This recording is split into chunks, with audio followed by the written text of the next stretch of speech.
in blue chip stocks. Then he waited for decades on end as tiny savings compounded into more than $8 million. That's it, from janitor to philanthropist. A few months before Ronald Reed died, another man named Richard was in the news. Richard Foscone was everything Ronald Reed was not. A Harvard-educated Merrill Lynch executive with an MBA, Foscone had such a successful career in finance that he retired in his 40s to become a philanthropist. Former Merrill CEO David Kamansky praised Foscone's business savvy, leadership skills, sound judgment, and personal integrity. Crain's Business magazine once included him in a 40 under 40 list of successful business people. But then, like the gold coin skipping tech executive, everything fell apart. In the mid-2000s, Foscone borrowed heavily to expand an 18,000 square foot home in Greenwich, Connecticut that had 11 bathrooms, 2 elevators, 2 pools, 7 garages, and cost more than $90,000 a month to maintain. Then the 2008 financial crisis hit. The crisis hurt virtually everyone's finances. It apparently turned Foscone's into dust. High debt and illiquid assets left him bankrupt. "I currently have no income," he allegedly told a bankruptcy judge in 2008. First, his Palm Beach house was foreclosed.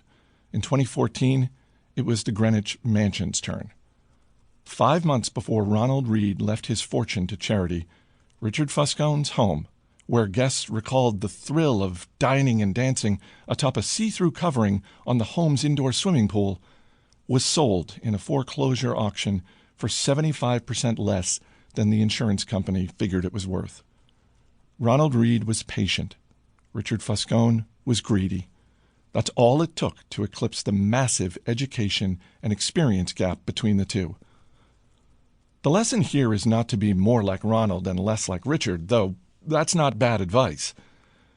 The fascinating thing about these stories is how unique they are to finance.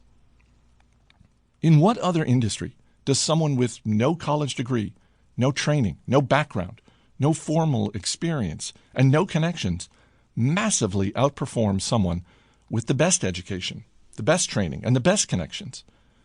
I struggle to think of any. It's impossible to think of a story about Ronald Reed performing a heart transplant better than a Harvard-trained surgeon, or designing a skyscraper superior to the best-trained architects. There will never be a story of a janitor outperforming the world's top nuclear engineers. But these stories do happen in investing. The fact that Ronald Reed can coexist with Richard Foscone has 2 explanations. One, financial outcomes are driven by luck, independent of intelligence and effort. That's true to some extent, and this book will discuss it in further detail. Or 2, and I think more common, that financial success is not a hard science. It's a soft skill, where how you behave is more important than what you know. I call this soft skill the psychology of money. The aim of this book is to use short stories to convince you that soft skills are more important than the technical side of money. I'll do this in a way that will help everyone, from Reed to Foscone and everyone in between, make better financial decisions.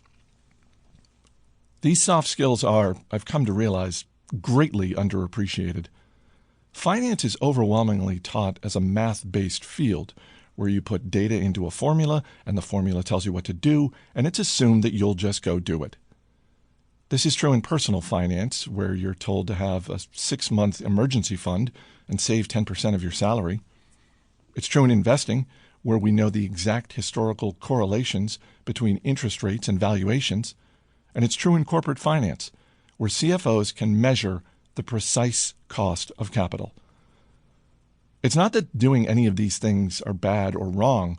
It's that knowing what to do tells you nothing about what happens in your head when you try to do it. 2 topics impact everyone, whether you're interested in them or not: health and money. The healthcare industry is a triumph of modern science.